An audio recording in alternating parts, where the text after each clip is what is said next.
Ia bermula sebagai raja copet dari Surabaya. Sosok Freddy Budiman lantas dikenal sebagai gembong narkoba internasional yang dikenal licin dan ditakuti. Ia bahkan sukses mengendalikan bisnis narkoba beromset miliaran rupiah dari balik penjara.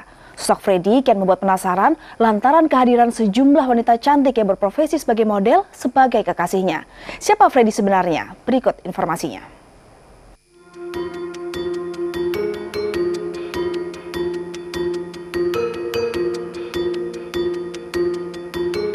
Penampilan Freddy tadi yang lebih religius tentunya sangat bertolak belakang dengan masa-masa ia masih menjadi pengendali peredaran narkoba dari balik penjara.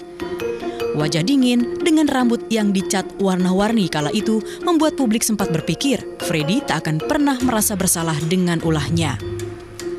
Bahkan dengan tenang, ia mengatakan mampu mengendalikan bisnis narkoba beromset miliaran rupiah ini hingga keluar negeri dari balik lapas Nusa Kambangan yang notabene memiliki tingkat pengamanan kelas 1 hanya lantaran bosan eksekusi mati yang telah dinantinya selama 2 tahun tak kunjung dilakukan.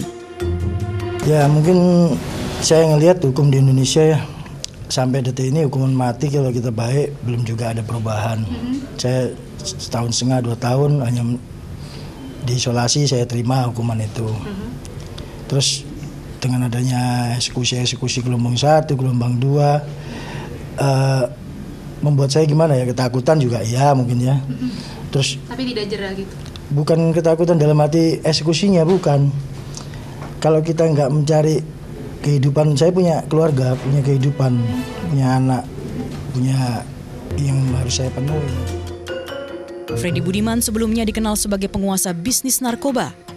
Mulai terjun ke lembah hitam sebagai bos copet yang sangat dikenal di Surabaya pada era tahun 90-an. Freddy lantas menjadi penguasa bisnis narkotika, bahkan saat ia sudah ditahan di lapas Cipinang atas kepemilikan 1,4 juta butir pil ekstasi. Sosok Freddy pun kerap menuai kontroversi dengan kehadiran wanita-wanita cantik yang menjadi kekasihnya. Salah satunya adalah Anggita Sari yang juga seorang fotomodel. Selain Anggita, Freddy juga pernah menjalin cinta dengan seorang fotomodel Fanny Rosyana. Akibat pengaruh buruk Freddy, Fanny bahkan pernah ditangkap polisi karena mengkonsumsi syabu dan harus mendekam di panti rehabilitasi untuk mengatasi kecanduannya.